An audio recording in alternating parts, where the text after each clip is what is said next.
Hi guys, स्वागत है आपका ओल्ड स्कूल के एक और नए एपिसोड में। और आज की इस वीडियो में हम लोग बात करने वाले हैं रेशम की डोरी मूवी के बारे में। ये फिल्म आई थी 1974 में और इसकी स्टारकास्ट में थे धर्मेंद्र, सायरा बानो, कुमुद चुगानी, सुजीत कुमार, रमेश दियो, राजेंद्र नाथ, DK सापरू। इस फिल्म को लिखा था विजेंद्र गौड़ और रजन बोस ने और इस फिल्म के डायरेक्टर थे आत्माराम। और भाई जब मैं इस मूवी को देख रहा था, धर्मेंद्र क्या लगते हैं यार, मतलब इतने ज़्यादा तगड़े लग रहे थे मूवी में। आजकल के सारे बॉडी बिल्डर फेल हैं, सच में यार बॉलीवुड के ही मैन है वो। लेकिन भाई आजकल के एक्टर्स तो पता नहीं कैसे से हैं। तो चलिए इस फिल्म की कहानी स्टार्ट करते हैं। कहानी है अजीत की, जो कि अपनी बहन रजनी के साथ रहता था और वो दोनों बहुत प्यार से रहते थे। अजीत की फैक्ट्री का मालिक उसकी बहन को देख लेता है और उसे उसकी बहन पसंद आ जाती है, तो वो रजनी को एक बहुत महंगा हार गिफ्ट करता है। लेकिन रजनी मना कर देती है कि मुझे हार नहीं चाहिए। लेकिन तभी अजीत आ जाता है और उसे रोक देता है और कहता है कि मेरी बहन को आज के बाद तोहफा मत देना। तो उसका मालिक वहाँ से चला जाता है। अगले दिन वो अजीत को बोलता है कि आज तुझे ओवर टाइम करना है। तो अजीत मान जाता है और ओवर टाइम में लग जाता है। रजनी को चिंता हो जाती है कि अजीत अब तक घर क्यों नहीं आया, और ये उस मालिक की चाल होती है। वो एक बंदे को भिजवाता है रजनी के पास और बोलता है कि अजीत के हाथ कट गए हैं फैक्ट्री की मशीन के अंदर। रजनी भागते भागते मालिक के घर पहुँच जाती है और यहाँ वो फंस जाती है। मालिक उसको सेक्सुअली असॉल्ट करने की कोशिश करता है, लेकिन वो बची जा रही थी। तभी अजीत को यहीं से पता चलता है कि रजनी घर से गायब है। तो वो जैसे ना तैसे करके वहाँ जाता है और फिर अपनी बहन को बचाता है। और तभी उसका मालिक पिस्तौल से उन पर हमला भी करता है, पर लड़ाई में उसको गोली लग जाती है और अजीत का मालिक मर जाता है, जिसके कारण अजीत को 5 साल की जेल हो जाती है। भले ही उसने अपनी बहन को बचाने के लिए किया, लेकिन अदालत ने 5 साल की जेल रख दी। रजनी अब उनके एक जानकार के घर रह रही थी, लेकिन जो बड़े बाबू थे उनकी बीवी को रजनी पसंद नहीं थी, इसीलिए वो उसे बहुत बुरा भला कहती है और रजनी बहुत स्वाभिमानी होती है, इसलिए उनका घर छोड़ के चली जाती है। जेल में इंस्पेक्टर देखता है कि अजीत बहुत ज़्यादा ताकतवर है और वो यहाँ पे एक बहुत खूंखार डाकू को कंट्रोल कर लेता है। और बाद में वो डाकू शेर सिंह उसका दोस्त भी बन जाता है। तो जैसे अजीत को पता चलता है कि रजनी घर छोड़ के चली गई है और लापता हो गई है, वो जेल तोड़ के भाग जाता है और उसके साथ शेर सिंह भी होता है। लेकिन पुलिस की गोली शेर सिंह को लग जाती है। यहाँ पे शेर सिंह मर जाता है और अजीत पुलिस से बच के भाग रहा होता है। साथ में वो हर जगह अपनी बहन को ढूंढता है, लेकिन उसकी बहन उसे नहीं मिलती। अब एक वो ट्रेन में चढ़ा हुआ था और उसे आवाज़ आती है कहीं से। एक चोर कुछ लड़की को लूटने की कोशिश करता है, लेकिन अजीत उसे लड़के उसे हरा देता है और भगा देता है। तो वो लड़की होती है अनुपमा।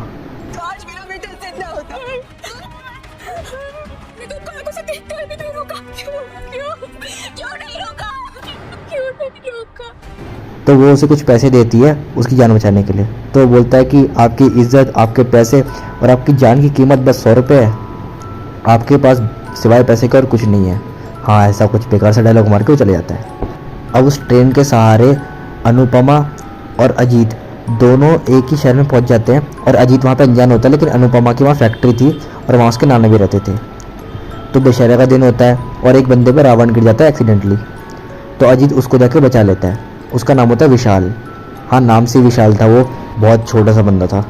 तो अब क्या होता है, वो अजीत को अपने घर रख लेता है और अजीत अपनी आइडेंटिटी छुपाने के लिए अपना एक फेक नाम रख लेता है, विनोद। तो विशाल उसे फैक्ट्री में काम दिलवा देता है। और अजीत जब मजदूरों की तरफ से कुछ बोलता है कि आप इन्हें क्यों मारते रहते हैं, इनकी तनख्वाह क्यों नहीं बढ़ाते, तो वो लोग उसे अपना लीडर मान लेते हैं। अनुपमा के जो नाना थे वो थे लाला जी। तो लाला जी को ये लगता है कि मेरी फैक्ट्री पिछले 4 साल से घाटे में चल रही है, हमें इतनी अर्निंग नहीं हो रही है, तो फैक्ट्री बंद कर देते हैं, जिससे कि कई मजदूरों के घर पे बहुत भूखमरी हो जाती है, क्योंकि कमाई नहीं थी अब। तो कई मजदूर पागल से हो जाते हैं। अनुपमा जब गाड़ी से जा रही थी तो एक मजदूर उसकी गाड़ी के आगे सुसाइड करने की कोशिश करता है, लेकिन वो बच जाता है और बाद में वो अनुपमा पे हाथ भी उठा लेता है, जिससे कि अनुपमा बेहोश हो जाती है। अजीत उस बंदे को रोकता है और अनुपमा को अपने घर ले जाता है। तो अनुपमा कहती है आपने फिर से मेरी मदद की, उसके लिए थैंक यू, लेकिन ये जो मजदूर है बहुत गंदे हैं। तो वो कहता है कि नहीं, मजदूर गंदे नहीं है, उनको दरअसल बहुत भूखमरी का सामना करना पड़ रहा है। यहाँ पे विशाल एक बैक स्टोरी सुनाता है और बोलता है कि उसके नाना लाला जी ने अपनी बेटी यानी कि अनुपमा की माँ को अपने पति से अलग कर दिया था, क्योंकि उसकी माँ ने उसके पिता के खिलाफ एक मजदूर से शादी कर ली थी। और उस मजदूर को फिर लाला ने बहुत मारा और कहीं फेंकवा दिया। अनुपमा की माँ वो बहुत पागल सी हो गई, इसलिए वो चल बसी एक बच्ची को पैदा करके, और वो बच्ची थी अनुपमा। तो वो बोलती है कि आपको ये सब कैसे पता चला। तो विशाल बोलता है वो बंदा मैं ही था, मैं तुम्हारा बाप हूँ। और फिर यहाँ पे बाप और बेटी मिल जाते हैं, लेकिन अनुपमा चुप रहती है और लाला से आके बोलती है कि आप फैक्ट्री फिर से चालू करवा दीजिए, मेरी इच्छा है। और वो रोने लग जाती है कि मुझे से अब मजदूरों की हालत देखी नहीं जाती। तो लाला जी अपनी नाती के लिए इतना तो कर ही सकते हैं, तो फैक्ट्री चालू करवा देते हैं। लेकिन अनुपमा के रिक्वेस्ट करने पर अब अजीत उर्फ विनोद वो फैक्ट्री को संभाल रहा था, क्योंकि अभी तक फैक्ट्री दिनेश संभाल रहा था, लेकिन घंटा कुछ उसने पिछले 4 सालों में नहीं किया, इसलिए अब उन्होंने जिम्मेदारी विनोद को दी। विनोद ने तो बहुत तरक्की करवाई फैक्ट्री को, और फैक्ट्री फिर से बहुत ज़्यादा अच्छी चलने लग गई, जिससे कि लाला जी बहुत खुश हो गए। और अनुपमा को तो विनोद पे क्रश आ गया था। लेकिन लाला जी को अनुपमा का एक मजदूर विनोद से मिलना अच्छा नहीं लग रहा था, इसलिए वो उसे घर में कैद कर लेते हैं। रजनी अपने भाई को ढूंढते ढूंढते उसी शहर में पहुंच जाती है, और वहाँ पे वो अजीत का घर पूछती है। और अजीत वहाँ पे गुंडे का नाम होता है, क्योंकि हमारे अजीत का नाम तो विनोद है। तो रिक्शे वाला उसे गुंडे के घर छोड़ देता है, जो कि गुंडा फिर से उसको असॉल्ट करने की कोशिश करता है, लेकिन वो जैसे न तैसे करके वहाँ से भाग जाती है। भागते भागते इत्तेफाक से वो टकरा जाती है अजीत से। तब यहाँ पे अजीत वर्सेस अजीत होता है, जिसमें कि हमारा वाला अजीत यानी कि विनोद जीत जाता है और कैसे भगाता है उस गुंडे को। उनके घर में फिर से खुशी आ जाती है, क्योंकि उसकी बहन मिल गई थी। अनुपमा अपने नाना लाला जी के घर छोड़ देती है और वो अजीत के पास आ जाती है। अजीत यहाँ पे उसे अपनी बैक स्टोरी बताता है और अनुपमा उसे फुल सपोर्ट करती है। अब लाला जी को पता चलता है कि उसकी नाती यानी कि अनुपमा घर से भाग गई है, इसलिए वो दिनेश को बोलता है। दिनेश जो कि पहले से इतनी खुंदक खा चुका था, क्योंकि उसे नौकरी से निकाल दिया गया था।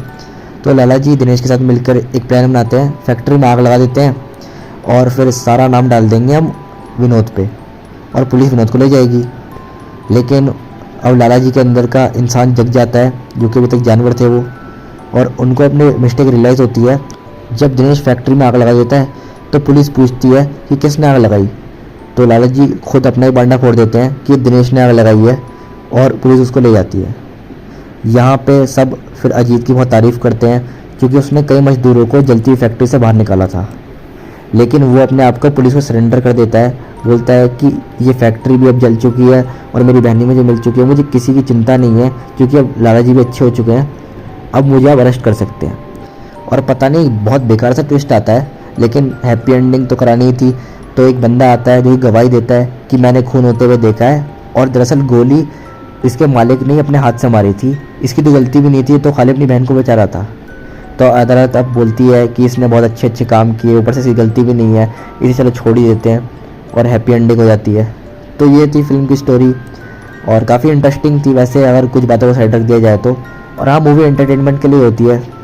तो वीडियो को लाइक कर देना, चैनल को सब्सक्राइब कर देना, और कौन सी स्टोरी पे मैं वीडियो बनाऊँ तो मूवी का नाम कमेंट बॉक्स में लिख देना, मैं उस पर वीडियो बना दूँगा। तो मिलते हैं अगले वीडियो में, तब तक के लिए जय श्री राम।